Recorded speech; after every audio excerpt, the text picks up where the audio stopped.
প্রতিজন থাকতো। নাসিরউদ্দিন পাটোয়ারির নির্বাচনী ক্যাম্প, এটা হচ্ছে পরিবাগ মসজিদের ঠিক উল্টা পাশে।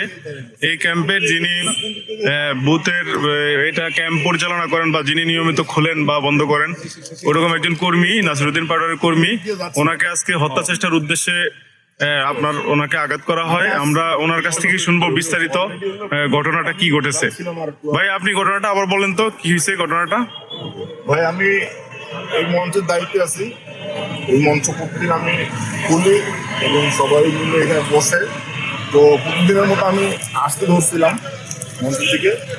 পরে মঞ্চে আসার পর আমার একটা প্রয়োজন সেরে রাখছিলাম। পরে আবার এখান থেকে আমি ওই জায়গায় যাচ্ছিলাম ইস্টার্ন প্লাজার সামনে। তো ইস্টার্ন প্লাজা যাইতে পরিবার রোডেই তারা তিনজন মোটরসাইকেল নিয়ে এসে আমাকে বলতেছে, তোরা মির্জা আব্বাসের বিরুদ্ধে সবসময় উল্টাপাল্টা কথা বলিস কেন? আমাদের মঞ্চ আমরা গতকালকে রাতেই পূরণ দিতাম।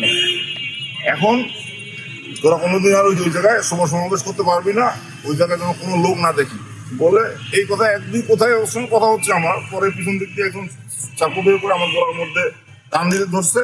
পরে আমি হাত আগাই দিছি, হাত আগাই দিতে হাত আমার কেটে গেছে। কজন ছিল?